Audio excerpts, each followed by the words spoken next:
Hi, N.A.R.C troopers. Today is March 25th. We've about a week into the what's happening with the quarantines and sheltering in place and limiting our movement. And for a lot of you, I know that that's really hard because one of the most important things about our recovery is the fact that we have support networks. We have group me's and we have things where we can get out in the community. Therapy. Some of it's offered online, some of it's not.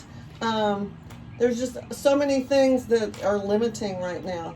Like we can't go to our meetup groups. I have a narcissistic abuse recovery support group that I go to once a week, and I can't go to that and can't do any of those kinds of support pieces.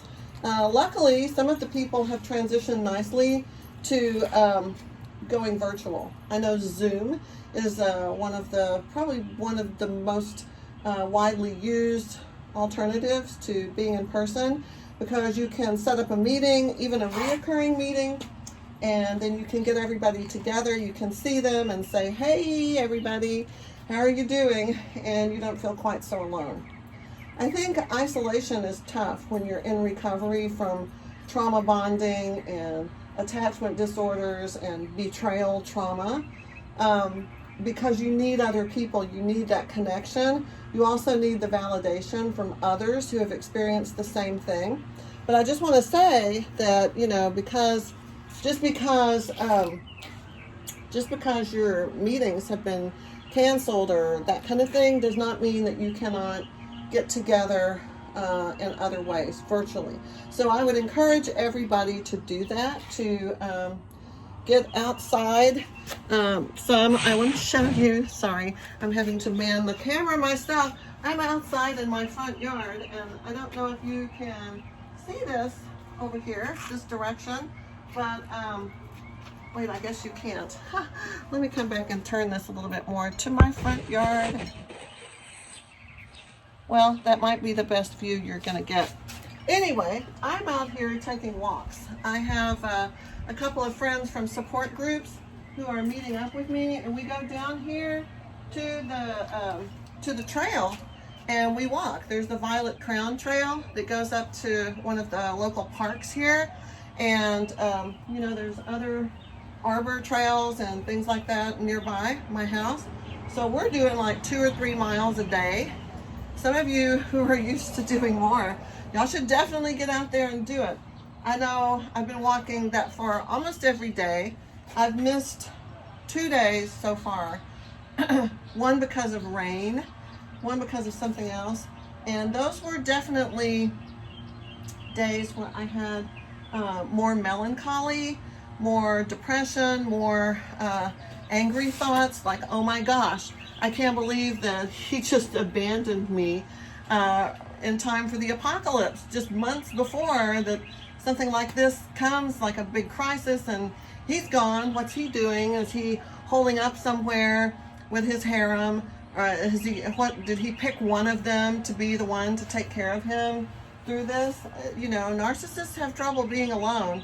They need that constant attention and validation and admiration and adoration and all of that kind of stuff. So I can't imagine them being alone. But you can't let your mind go to that dark place. No. When you start thinking about what they're doing, don't worry about it. What difference does it make? They left. They didn't feel anything about it. They are cruel, ruthless, heartless, remorseless.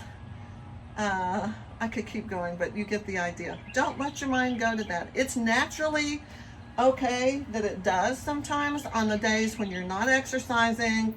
It's a dismal, dreary, rainy day. Maybe you're stuck inside, you can't get outside, something like that. Maybe you're not connecting with your support group, friends that you're trying to maintain contact with. I don't know.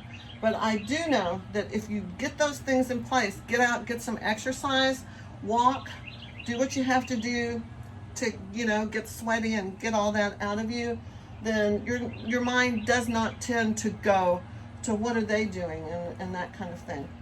Those of you that are struggling with no contact, now during some pandemic crisis is not the time to reach out to your narcissist or your sociopath. Let me tell you again, do not let that weaken you and become vulnerable. You have made an agreement. If you go back on it, it is not good for you.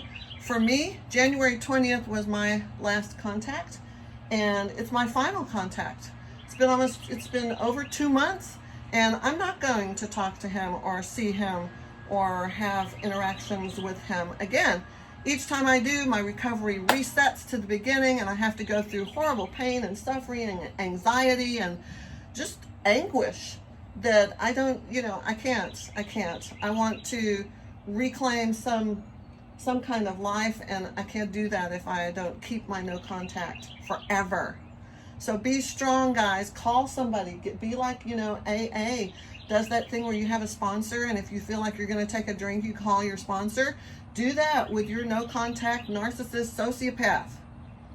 Get somebody you can call them at 3 o'clock in the morning and say, hey, I'm feeling like I'm going to text him. I'm going to reach out. It feels like the end of the world. I'm isolated. I'm alone.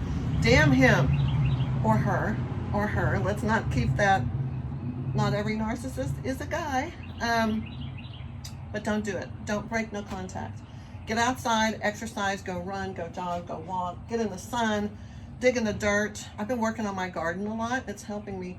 But you have to do something. You can't just sit in the house and let your mind go crazy. You have to control it. You got to be strong. This isn't going to last forever, guys, but it may last for a while. Let me say that again. Let the reality of that set in. This is not going to last forever. This whole isolation, disconnecting, being lonely by yourself kind of thing. You got to stay busy because it's not going to last forever, but it is going to last a long time. I don't see how this could be just weeks. Look at the numbers, look at the facts, look at what's happened in other countries that were ahead of us. And I think you'll see, we're not talking weeks, we're talking months. So stay strong, troopers. Do what you need to do. Get out, exercise, eat healthy, drink lots of water, try to get enough sleep, and then distract yourself with games, television, movies, write something, do an arts and crafts project. Stay busy, do something. Do not call that narcissist or sociopath person in your life who betrayed you and did horrible, horrible things to you. Do not reach out to them. And try to get yourself together. This is temporary, like all things are, and we're going to be okay. All right, so that's my message for today. Glad to see you guys, and I will be back talking with you again soon. Okay, bye.